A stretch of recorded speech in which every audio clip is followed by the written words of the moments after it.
ಆತ್ಮೀಯ ಸರ್ಕಾರಿ ನೌಕರರೇ, ನಿವೃತ್ತ ಸರ್ಕಾರಿ ನೌಕರರೇ, ಪಿಂಚಣಿದಾರರೇ, ಅನುದಾನಿತ ನೌಕರರೇ, ಗುತ್ತಿಗೆ ನೌಕರರೇ, ನೀವು ಫೇಸ್ ಮಾಡ್ತಾ ಇರೋಂಥ ಪ್ರತಿಯೊಂದು ಪ್ರಾಬ್ಲಮ್ಗಳನ್ನು ಲೀಗಲ್ ಆಗಿ ಸಾಲ್ವ್ ಮಾಡ್ಕೊಳ್ಳೋಕ್ಕೆ ಇರೋಂಥ ಉತ್ತಮ ವೇದಿಕೆಯಾದ ಸರ್ಕಾರಿ ನೌಕರ ಮಿತ್ರ ಯೂಟ್ಯೂಬ್ ಚಾನಲ್ಗೆ ಆತ್ಮೀಯವಾದ ಸ್ವಾಗತ.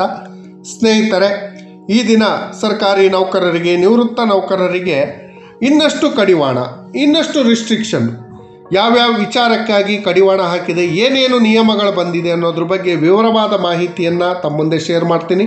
ಪ್ರತಿಯೊಬ್ಬ ಸರ್ಕಾರಿ ನೌಕರರು, ನಿವೃತ್ತ ನೌಕರರು ತಪ್ಪದೆ ಈ ವಿಡಿಯೋನ ನೋಡಿ ನಿಮ್ಮ ಸ್ನೇಹಿತರಿಗೂ ಶೇರ್ ಮಾಡಿ.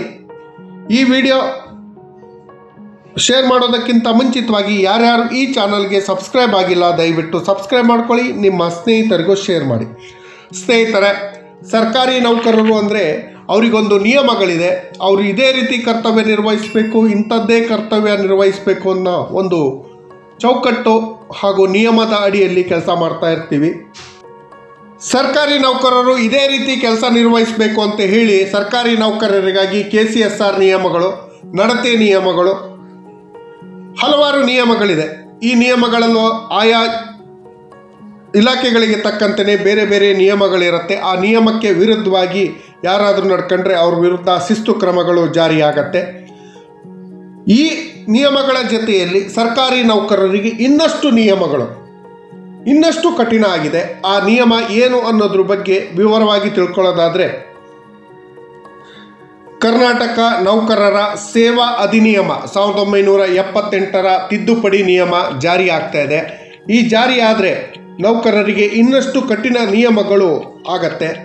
ಈಗಿದ್ದಂಥ ನಿಯಮಗಳ ಜೊತೆಯಲ್ಲಿ ಈಗ ಹೊಸ ನಿಯಮಗಳು ಜಾರಿ ಆಗೋದ್ರಿಂದ ಸರ್ಕಾರಿ ನೌಕರರಿಗೆ ಕರ್ತವ್ಯ ನಿರ್ವಹಿಸೋಕ್ಕೆ ಸ್ವಲ್ಪ ಸಮಸ್ಯೆಗಳಾಗತ್ತೆ.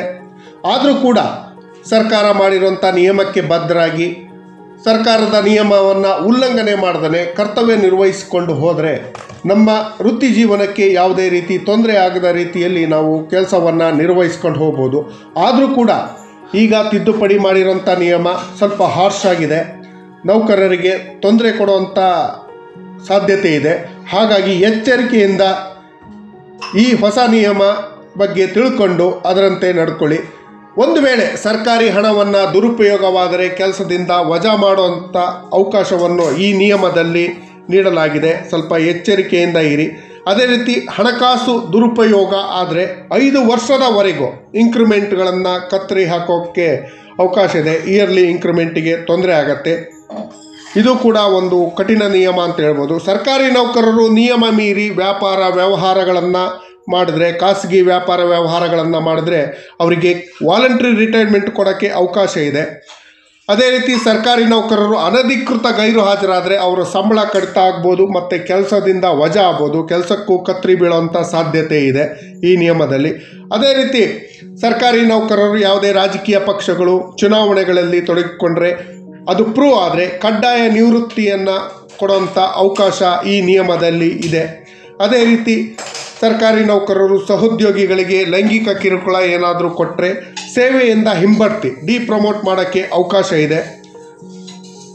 ಇನ್ನೂ ಹೆಚ್ಚಿಂದ ಹೇಳಬೇಕು ಅಂದರೆ ಸರ್ಕಾರಿ ನೌಕರರು ವರದಕ್ಷಿಣೆ ಕೊಡೋದು ಅಥವಾ ವರದಕ್ಷಿಣೆ ತೆಗೆದುಕೊಳ್ಳೋದು ಕೂಡ ಅಪರಾಧ ಅಂತ ಹೇಳಿ ಈ ನಿಯಮದಲ್ಲಿದೆ. ಅದೇ ರೀತಿ ಸರ್ಕಾರಿ ನೌಕರ ಯಾವುದೇ ಅನುಮತಿ ಪಡೆಯದೆ ಮಾಧ್ಯಮಗಳ ಮುಂದೆ ಹೋಗಿ ಹೇಳಿಕೆಯನ್ನು ನೀಡೋದು, ಸರ್ಕಾರದ ವಿರುದ್ಧ, ಇಲಾಖೆಯ ವಿರುದ್ಧ ಹೇಳಿಕೆ ನೀಡೋದು ಕೂಡ ಅಪರಾಧ ಅಂತ ಈ ನಿಯಮದಲ್ಲಿದೆ. ಇನ್ನಷ್ಟು ಹೆಚ್ಚಿನ ನಿಯಮಗಳು ಈ ತಿದ್ದುಪಡಿ ನಿಯಮದಲ್ಲಿ ಅಳವಡಿಸಿದ್ದಾರೆ. ಈ ತಿದ್ದುಪಡಿ ನಿಯಮವನ್ನು ಉಲ್ಲಂಘನೆ ಮಾಡಿದ್ರೆ ಕಠಿಣ ಶಿಕ್ಷೆ ಸಿಗತ್ತೆ ಅಂತ ಈ ನಿಯಮದಲ್ಲಿದೆ. ಪ್ರತಿಯೊಬ್ಬ ಸರ್ಕಾರಿ ನೌಕರರು, ನಿವೃತ್ತ ನೌಕರರು ಈ ವಿಡಿಯೋನ ನೋಡಿ ನಿಮ್ಮ ಸ್ನೇಹಿತರಿಗೂ ಶೇರ್ ಮಾಡಿ. ಸರ್ಕಾರಿ ನೌಕರರ ಒಳ್ಳೆಯದಕ್ಕಾಗಿ ಕೆಲವೊಂದು ನಿಯಮಗಳನ್ನು ಮಾಡಿರುತ್ತೆ. ಆ ನಿಯಮ ಚೌಕಟ್ಟಿನಲ್ಲೇ ಸರ್ಕಾರಿ ನೌಕರರು ಕೆಲಸ ನಿರ್ವಹಿಸಬೇಕಾಗತ್ತೆ. ಈ ನಿಯಮಗಳನ್ನು ಪ್ರತಿಯೊಬ್ಬ ಸರ್ಕಾರಿ ನೌಕರರು, ಕರ್ನಾಟಕ ರಾಜ್ಯದಲ್ಲಿರುವಂಥ 7.5 ಲಕ್ಷಕ್ಕೂ ಹೆಚ್ಚು ಸರ್ಕಾರಿ ನೌಕರರು ಯಾವುದಕ್ಕೋ ಸಮಯನ ವೇಸ್ಟ್ ಮಾಡ್ತೀವಿ. ಅದ್ರ ಬದಲು ಈ ನಿಯಮಗಳನ್ನು ತಿಳ್ಕೊಳ್ಳೋಕ್ಕೋಸ್ಕರ ಒಂದು ಅರ್ಧ ಗಂಟೆ, ಮುಕ್ಕಾಲು ಗಂಟೆ ವೇಸ್ಟ್ ಮಾಡಿ. ಬುಕ್ಸ್ಗಳನ್ನು ಸಿಗತ್ತೆ, ಬುಕ್ಸ್ಗಳನ್ನು ರೆಫರ್ ಮಾಡಿ. ಯಾರಾದರೂ ಕಾನೂನು ಪಂಡಿತರಿದ್ದರೆ ಅವರಿಂದ ತಿಳ್ಕೊಳ್ಳಿ.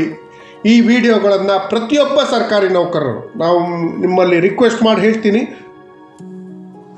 ಪ್ರತಿಯೊಬ್ಬ ಸರ್ಕಾರಿ ನೌಕರರು ಈ ನಿಯಮಗಳನ್ನು ಕಡ್ಡಾಯವಾಗಿ ತಿಳಿದುಕೊಳ್ಳಿ. ಈ ನಿಯಮ ಮುಂದೆ ನಿಮಗೆ ಬರುವಂಥ ಆಪತ್ತಿನಿಂದ ಪರಿಹಾರ ಸಿಗತ್ತೆ. ದಯವಿಟ್ಟು ಈ ವಿಡಿಯೋನ ಪ್ರತಿಯೊಬ್ಬರಿಗೂ ಶೇರ್ ಮಾಡಿ, ನಿಮ್ಮ ಸ್ನೇಹಿತರಿಗೂ ಶೇರ್ ಮಾಡಿ. ಕರ್ನಾಟಕ ನಾಗರಿಕ ಸೇವಾ ನಿಯಮ, ನಡತೆ ನಿಯಮ, ಸರ್ಕಾರಿ ನೌಕರರಿಗೆ ಬೇಕಾದ ಎಲ್ಲ ನಿಯಮಗಳ ಬಗ್ಗೆ ಇನ್ನಷ್ಟು ವಿಡಿಯೋಗಳನ್ನು ನಿಮಗೆ ಮಾಡಿ ಕೊಡ್ತೀನಿ. ಆ ವಿಡಿಯೋಗಳನ್ನು ನೋಡಿ ನಿಮ್ಮ ವೃತ್ತಿ ಜೀವನಕ್ಕೆ ಯಾವುದೇ ತೊಂದರೆ ಆಗದ ರೀತಿಯಲ್ಲಿ ಕರ್ತವ್ಯ ನಿರ್ವಹಿಸಿಕೊಂಡು ಹೋಗೋಣ. ಸರ್ಕಾರಿ ನೌಕರರು ಕರೆಕ್ಟಾಗಿ ಕೆಲಸ ಮಾಡಿದ್ದೆ ಆದರೆ ಈ ರಾಜ್ಯ ಹಾಗೂ ದೇಶ ಉನ್ನತ ಮಟ್ಟದಲ್ಲಿ ಇರುತ್ತೆ.